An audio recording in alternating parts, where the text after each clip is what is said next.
Lisa, tied the knot last year with Harry, my boyfriend of 3 years. We first met on social media. It all began when Harry, a friend of a friend, liked a photo of me and started following me. He's 2 years younger and works as a software engineer. Though he's in tech, he's also a great communicator and seemed to be recognized as a rising star at his company. On our second anniversary, Harry proposed. It was a truly simple proposal.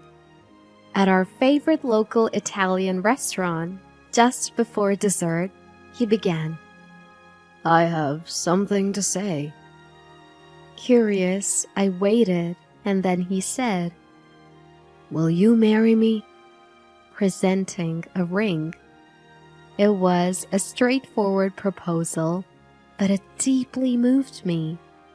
Of course, I immediately replied, "Yes, I'd love to." Later, I learned from Harry that before we even started dating, during a casual drink with friends, the topic of ideal proposals came up. I had mentioned wanting something simple, and he remembered it all along. Afterwards, we held our engagement party at a hotel in New York. That's when I first met Harry's family. He has his parents and an older sister, who's 6 years his senior and was also planning to get married soon. Harry, standing at 5'6", is on the shorter side for a guy. His entire family is also quite petite. On the other hand, I'm tall for a woman at 5'5". My mom, a former model, is even an inch taller than me, and my dad stands tall at 5'10". I couldn't help but feel a bit concerned about our height differences. I've always been attracted to shorter guys, usually around 5'3". Conversely, Harry has a thing for taller women. So we were a perfect match in that sense. Our engagement party, however, lacked a certain spark. Later, I found out that Harry's mother and sister had been criticizing my family and me. After that meeting, we got married in August, 3 months later. Instead of a lavish ceremony, we just wanted a casual, fun gathering with friends. So, we simply held a wedding announcement party. This didn't sit well with Harry's mother and sister. When we visited Harry's family home after the wedding, they openly showed their displeasure. It was summer and I wore a yellow floral sleeveless dress with heeled sandals. They began, "Could you not wear something like that to someone's house?" "I'm so sorry, I'll go change right away." Feeling I'd made a mistake, I rushed home to change. When I returned, Harry's mother criticized the bound cushion cake I brought. "Who wants to eat such a thing in this heat? Normally people bring cooler-looking, refreshing desserts, don't they?" I had chosen the bound cushion because it's delicious when chilled. "You really don't think things through. I guess your model mother couldn't teach you better. Just because you have a small face doesn't mean you have a big brain. Looks aren't everything, especially in our family. We value consideration, not like your family that only cares about appearances."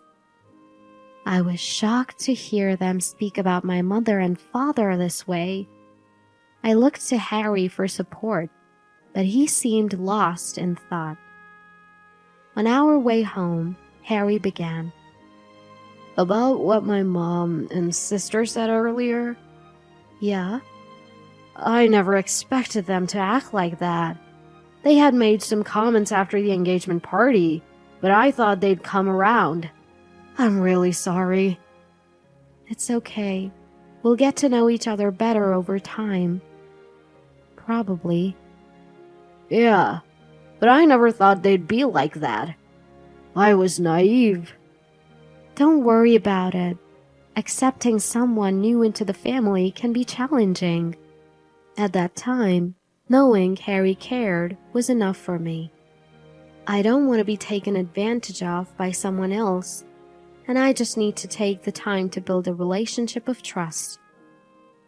One day, Harry's sister messaged him, saying she and her husband wanted to visit our home. So, on a Saturday afternoon, they were scheduled to come over. I have to work this Saturday. Can you handle them alone? Harry had asked his sister to reschedule, but she insisted on that day. Yeah, I'll take care of everything. And so, on Saturday, Harry's sister and her husband arrived. Please make yourselves at home. We're here to see if you're living properly. After I quickly cleared the tea and cake, my sister-in-law said, All right, let's see your place, and hurried off to the bedroom. To my shock, she started opening my closet without asking. Please don't go through my closet without permission. Why not? I came to see if you're living properly. Who knows? Maybe you just shove everything in there without cleaning. That's not true. Then she began taking pictures of the closet's contents with her phone. Hey, what are you doing? Don't take pictures without asking. My mom asked me to. She wanted photos. It was so rude. She checked every drawer, even commenting on the color of my underwear, took pictures of the dresser's contents, the bathroom cabinet, and even under the kitchen sink. She meticulously photographed the living room cabinet where we keep our valuables. No matter how many times I asked her to stop, she continued taking pictures throughout the house. In the living room, she noticed our high-end brand TV, a gift from my parents, and remarked with a hint of disdain, You have a pretty nice TV. She then snapped a photo and said to her husband, who had been silently following her, We need to step up our game. That night, after my husband returned from work, I told him everything. I couldn't help but cry a little. We might need to set some boundaries. My dad has been giving me some intel too. Really? Just wait and see. In April, it had been 5 years since my husband's grandmother passed away, so there was a family gathering. Since we didn't have a wedding, this was my first time meeting my husband's extended family. His family originally moved from Atlanta, and the gathering was held there. Of course, most of the relatives live in Atlanta. The gathering was overwhelming. There were so many relatives, and it was hard to remember everyone. My mother-in-law, probably on purpose, didn't introduce me to anyone. I asked my husband to introduce me. However, everyone seemed to sense the tension, and their reactions were lukewarm at best. My sister-in-law, trying to show off, deliberately chatted happily with the relatives in front of me. When I looked lost, she swooped in and said, She's so clueless. All she cares about is her looks. Come on, help out. My mother-in-law joined in, treating me as the clueless daughter-in-law. Time passed, and my relationship with my mother-in-law and sister-in-law showed no signs of improving. One day, in early fall, my mother-in-law suggested a family trip. She wanted to go to Boston since the Acela Express passed through there. Everyone agreed, and it was decided that my father-in-law, mother-in-law, sister-in-law, husband, and I would go. My brother-in-law couldn't join due to work. I was looking forward to the trip in September when the weather was cooler. However, I was worried about being harassed by my mother-in-law and sister-in-law during the trip. But this time, my husband would be with me. I had never been to Boston, so I was excited. We planned to use a long weekend for the trip. On the day, while my husband and father-in-law were buying snacks, my mother-in-law suddenly said, "Oh no, I think I left my glasses at the cafe we were at earlier." "The cafe upstairs?" "Yes. Can you go get them?" Which store is that?" "Isn't there an area on the second floor where there are several stores lined up? It's a self-service cafe over there." "But our train is leaving soon, isn't it?" "That's why I'm asking you to hurry." "But do you expect me to go through the trip without my glasses?" "I didn't mean... Just go!" Reluctantly, I ran off to find her glasses. There's no way I'd make it back in time for the train. I ran as fast as I could. "We've got the snacks. Let's hurry." "Let's go." "Where's Lisa?" "She said she needed the restroom and went ahead." "All right, let's hurry then." By the time I returned from the cafe on the second floor, having confirmed there were no forgotten glasses, the Ursula Express had already departed. I knew it. From the start, my mother-in-law and sister-in-law had planned to leave me behind. On second thoughts, as I was processing this, my mother-in-law called. "We've already left," she said, her voice dripping with glee. But I retorted, "Yes, I'm aware. Take care." "What? What did she say?" From the other end, I could hear my sister-in-law. "She's acting tough, saying take care or something. Poor thing, left behind and still trying to act strong." Just before the call ended, I overheard my husband and father-in-law saying they were going to the restroom.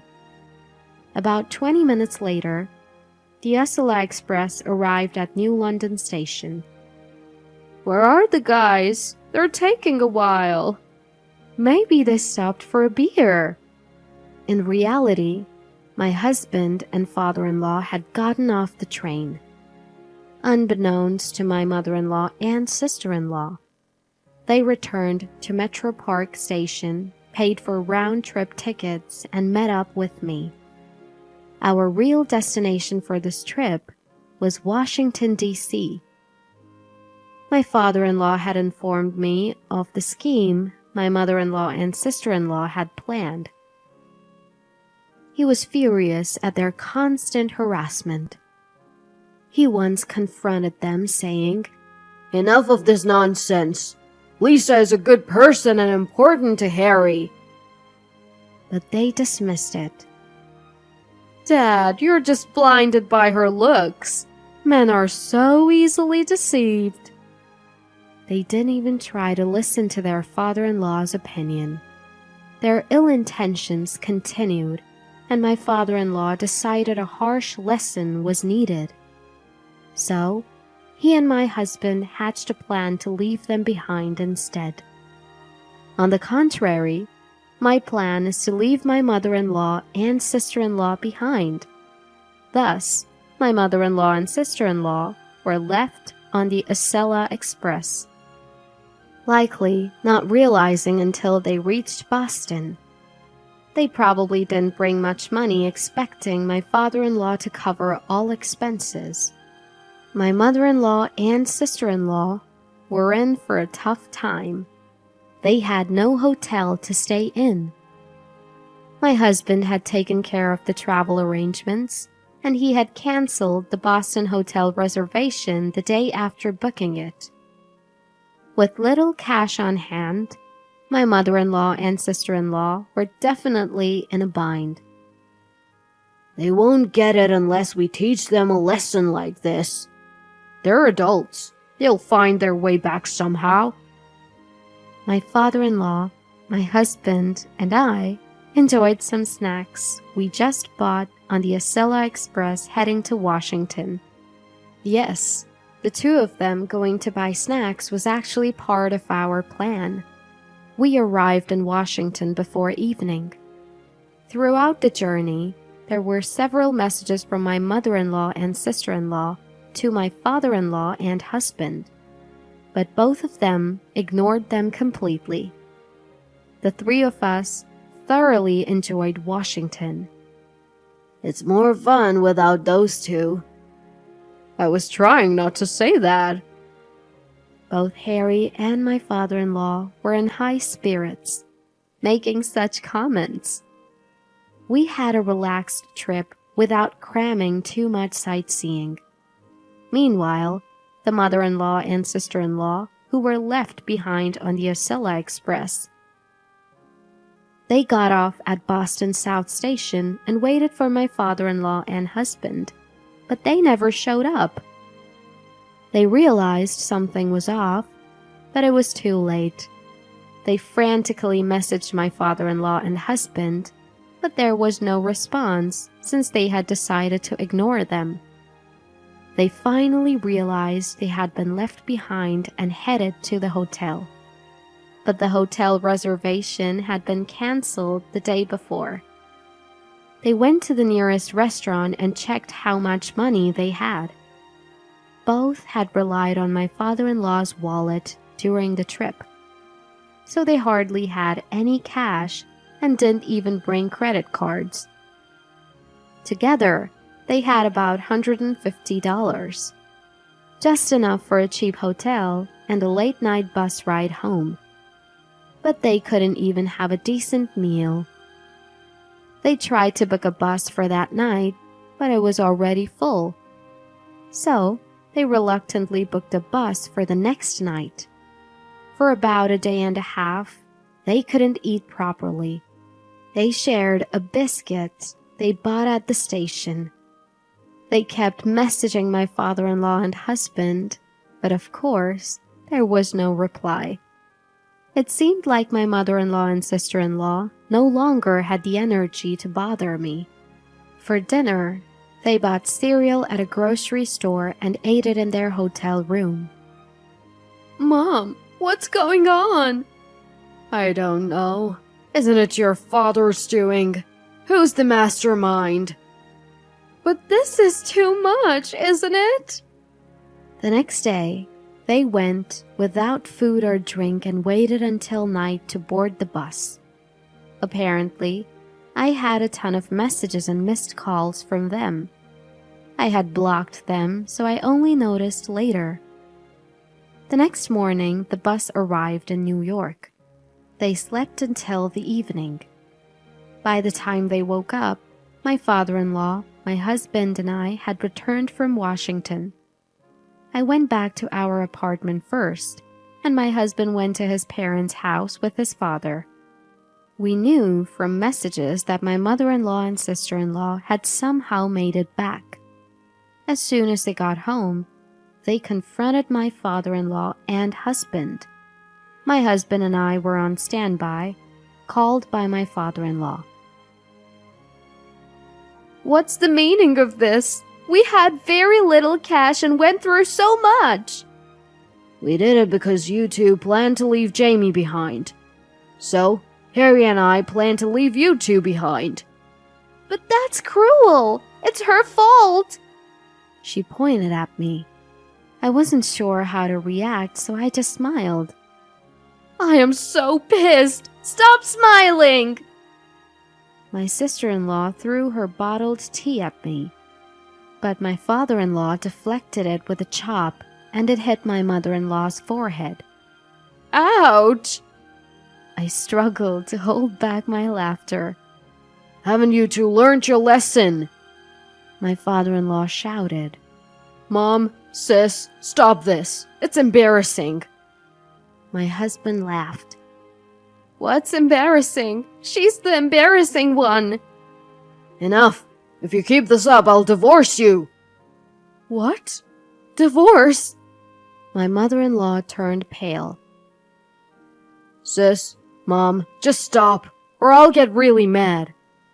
The word divorce completely demoralized my sister-in-law and mother-in-law.